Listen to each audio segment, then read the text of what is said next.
Let's make an overview of creating the component, the adaptive component, 4-point adaptive component with the pillowed film, ETFE. In this view, I pulled one out, an exploded view, and the other one I've just highlighted here and actually gone in and edited that.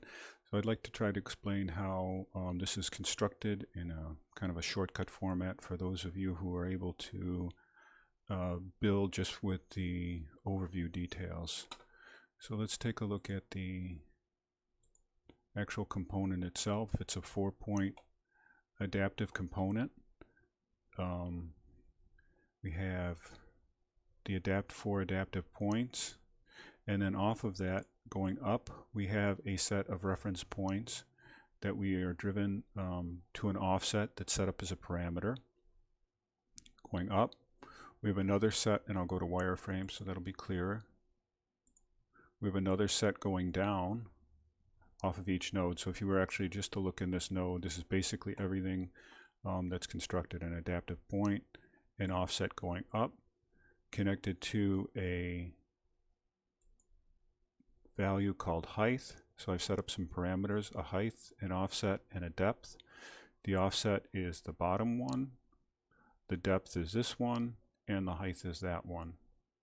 So all three of these act adaptively. So if I move one point, all of the points move consistent with that, or are driven by that adaptive point.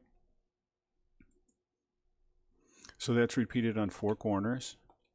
I've also extruded out along these points a piece of rectangular connection piece.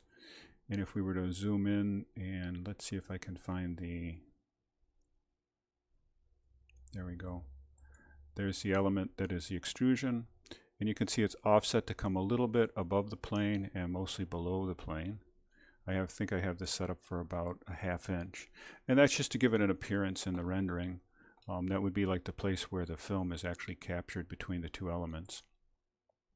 And then the overall construction of the pillow itself, and I'll go to a rendered mode here. We can see we have I've assigned it a translucent material, and it's a parametric value, which I've called material. And in this one, I've assigned it the material ETFE, and then I go on to define that in the project environment. So anyway, we have the film. It's a 2-dimensional extrusion. So we go up and down.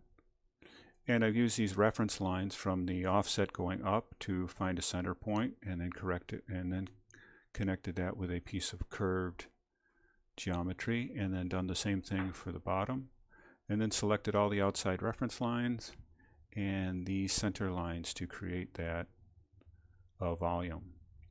The other thing that's going on is these connections back to the grid, which is our structural grid. So I've made these posts, and these posts are extrusions from and I'll go back to wireframe. These posts are extrusions from the adaptive point down to the depth reference point, the one that's been assigned that parameter. And then I just extrude a circle out of that. And if we were to zoom in here, oops, it's not the part I wanted to grab. Let's see if we can grab. We have the circular tube, which is a radius of 1 inch. So that gives it an overall diameter of 2 inches. So I'll cancel out of that, and we'll step back again. So that makes up our full adaptive component that we see in that assembly. So what I'll do in the next clip is actually go through the step-by-step procedure to build all of this componentry.